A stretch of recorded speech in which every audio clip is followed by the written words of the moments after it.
Hey all welcome to குலலகம். ஒரு வழியாக ஒரு 9 மணிக்கா கோயிலேருந்து எல்லோரும் கிளம்பியாச்சு. எங்கே அப்படின்னா அம்மனுக்கு கும்பம் தாளிக்கிறதுக்கு.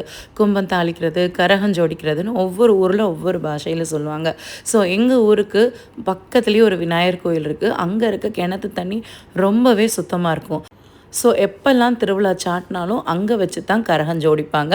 ஸோ அவங்கெல்லாம் பின்னாடி வரட்டும், நான் தம்பிக்குட்டியை டூ வீலரில் கூட்டிகிட்டு போய் முன்னாடியே உட்காந்தாச்சு. அவருக்கு உடம்பு சரியில்லைன்னு சொல்லியிருந்தேன்ல, மருந்து கொடுத்ததுனால அவர் கொஞ்சம் ஏர்லியராகவே தூங்கிட்டார். எனக்கெல்லாம் தூக்கம் தாங்கவே முடியல. என்னை இப்படியே விட்டால் கூட படுத்து தூங்கிடுவேன்னு தான் நினச்சேன். அண்ட் எக்ஸாக்டாக ஒரு 12 மணி போல் கரகம் ஜோடிச்சாச்சுங்க. ஸோ முன்னாடி போன வேனில் அத்தை என்னையே குட்டீஸ் எல்லாம் ஏற்றி விட்டாங்க. நான் அப்படியே சாமி பார்த்துட்டே வந்துட்டு இருந்தேன்.